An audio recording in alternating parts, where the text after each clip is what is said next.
Hello everyone and welcome back.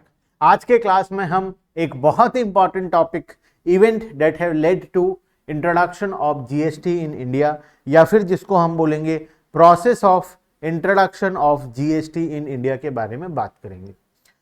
अब ये शुरुआत कहां से हुआ, कैसे शुरुआत हुआ, मतलब जिस दिन फाइनल हो गया कि अब जीएसटी को तो अप्लाई करना ही है।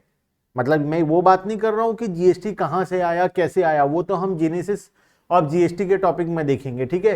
कैसे जीएसटी इवॉल्व हुआ, 2000 में आइडिया आया, 2006 में कुछ हुआ, फिर 2010 में कुछ हुआ, 14 में कुछ हुआ, 16 में कुछ हुआ, 17 में फाइनली जीएसटी आया। मैं उसकी बात नहीं कर रहा हूं, मैं कर रहा हूं कि जीएसटी को किस तरीके से इंडिया के ऊपर इंप्लीमेंट किया गया। तो event that have led to the introduction of GST in India या process of introduction of GST in India.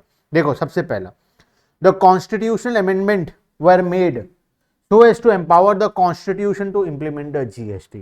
सबसे पहला कॉन्स्टिट्यूशनल अमेंडमेंट्स किया गया। सर कौन सा कॉन्स्टिट्यूशनल अमेंडमेंट? ऑलरेडी हमारा टॉपिक था कॉन्स्टिट्यूशनल अमेंडमेंट के बारे में, और वो हम डिस्कस कर चुके हैं कि स्टेट्स को कुछ पावर दिया गया, सेंट्रल गवर्नमेंट को कुछ पावर दिया गया, पार्लियामेंट अपने पास कुछ पावर रखा, और ये सारे अमेंडमेंट करके हर इंसान को पावर दिया गया। The constitutional amendment was made so as to empower the constitution to implement the GST। सबसे पहले कॉन्स्टिट्यूशन को अमेंड किया गया ताकि कॉन्स्टिट्यूशन में ये लिखा जा सके कि अकॉर्डिंग टू कॉन्स्टिट्यूशन हम इंप्लीमेंट कर सकते हैं। पहले कॉन्स्टिट्यूशन में ये लिखा हुआ नहीं था कि जीएसटी इंप्लीमेंट करो बोल के। सबसे पहले कॉन्स्टिट्यूशन को अमेंड किया गया और कॉन्स्टिट्यूशन में ही ये लिखा गया कि अब से कॉन्स्टिट्यूशन ऑफ इंडिया जीएसटी को इंप्लीमेंट कर सकता है।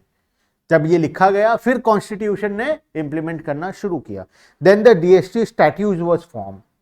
बहुत सारे जीएसटी के स्टैट्यू को फॉर्म किया गया and GST act was passed. सबसे पहले जीएसटी के बहुत सारे कमिटीज, बहुत सारे ग्रुप्स, बहुत सारे स्टैट्यूज को बनाया गया, मतलब रूल्स एंड रेगुलेशंस को डिसाइड किया गया। फिर जीएसटी के एक्ट को पार्लियामेंट में पास किया गया। सबसे पहले कॉन्स्टिट्यूशन को अमेंड किया गया और अमेंड करने के बाद जीएसटी स्टैट्यूज को फॉर्म किया गया, फिर जीएसटी एक्ट को पार्लियामेंट में पास किया गया। उसके बाद जीएसटी काउंसिल बना। इसमें बहुत सारे लोग थे जीएसटी काउंसिल में जो बार बार मीटिंग करके डिसीजंस लेते थे कि जीएसटी को किस तरीके से इंप्लीमेंट करना है, कैसे होगा, जीएसटी कब आएगा, उसका रूल्स एंड रेगुलेशन क्या होगा, वो सब डिसीजन कौन लेता था? जीएसटी काउंसिल लेता था। GST council was empowered to take all prime decisions relating to GST. फिर सीबीईसी का फॉर्मेशन हुआ। Central board of excise and customs को रीडिफाइन किया गया। पहले क्या था? सीबीईसी का रोल था, वो central board of excise and custom था। वो फुल फॉर्म होता है सीबीईसी का, central board of excise and customs, CBEC. उसका काम था कि वो क्या करता था, वो सभी चीजों के को एडमिनिस्टर करता था, सभी चीजों को चेक करता था। जब हमारा पुराना टैक्स रिजिम था, वैट होता था, सीएसटी होता था, एक्साइज ड्यूटी होता था, तो वो ये सभी चीजों के बारे में करता था। तो उसमें तो कहीं नहीं लिखा हुआ था, सीबीईसी को कहीं पर भी ये नहीं बोला गया था कि तू अब से जीएसटी भी देखेगा। तो उसको पहले बताना पड़ेगा ना कि अब से तुम्हें जीएसटी का काम को भी देखना है।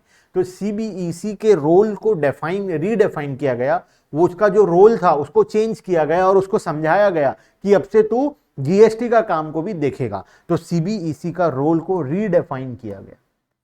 पहले से था, याद रखो, ये इंट्रोड्यूस नहीं हुआ था सीबीईसी, ये नया कमिटी नहीं बना था, ये ऑलरेडी एग्जिस्ट करता था, लेकिन ये बाकी काम करता था। एक्साइज ड्यूटी का काम, कस्टम ड्यूटी का काम, वैट का काम, सीएसटी का काम, एक्साइज ड्यूटी का काम, ये सब करता था वो।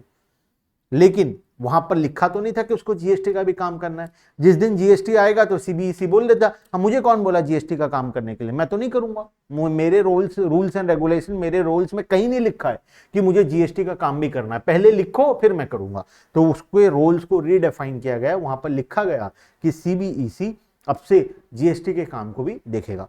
फिर उसके बाद आईटी इंफ्रास्ट्रक्चर बनाया गया। The IT backbone was created by GSTN, goods and service tax network.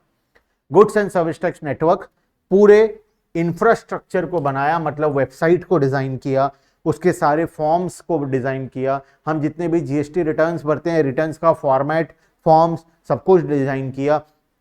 किस तरीके से इनपुट टैक्स क्रेडिट मिलेगा, किस तरीके से कौन कैसे सेटअप करेगा, ये सब कुछ पूरा और डिजिटली किस तरीके से होगा, हर इंसान का लॉगिन आईडी पासवर्ड होगा, रजिस्ट्रेशन का प्रोसेस होगा, नोटिस का प्रोसेस होगा, कोई कुछ घपलाबाजी करेगा तो उसका अलग प्रोसेस होगा, ये सब का आईटी इंफ्रास्ट्रक्चर मतलब डिजिटली ये सारा काम कैसे होगा, वो जीएसटीएन ग्रुप जो G goods and service tax network जो ग्रुप था वो ये काम किया, वो पूरे आईटी के बैकबोन को सेट किया और जीएसटी को फाइनली लॉन्च कर दिया गया। कब?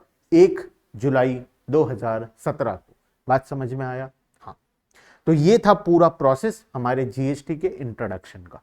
आज का वीडियो बहुत ही छोटा है क्योंकि आज के वीडियो में हम एक बहुत ही छोटा सा टॉपिक को कवर कर रहे हैं, event that had led to the introduction of GST in India. अब बहुत सारे टीचर्स के नोट्स में तुम देखोगे, बहुत सारे टीचर्स के बुक में देखोगे तो ये जो टॉपिक है इसमें और भी बहुत कुछ लिखा है कि पहले वैट में प्रॉब्लम होता था, इस वजह से जीएसटी लाया गया, मोदी सरकार आने के बाद उन्होंने जीएसटी। अरे वो प्रोसेस नहीं है, वो प्रोसेस का पार्ट थोड़ी है। प्रोसेस का मतलब क्या, कौन से वो इवेंट्स हैं जिससे कि जीएसटी को इंडिया में लाया गया, ऐसा क्या किया गया जिससे जीएसटी इंडिया में आ गया, कैसे आया जीएसटी इंडिया में, उसका प्रोसेस क्या था।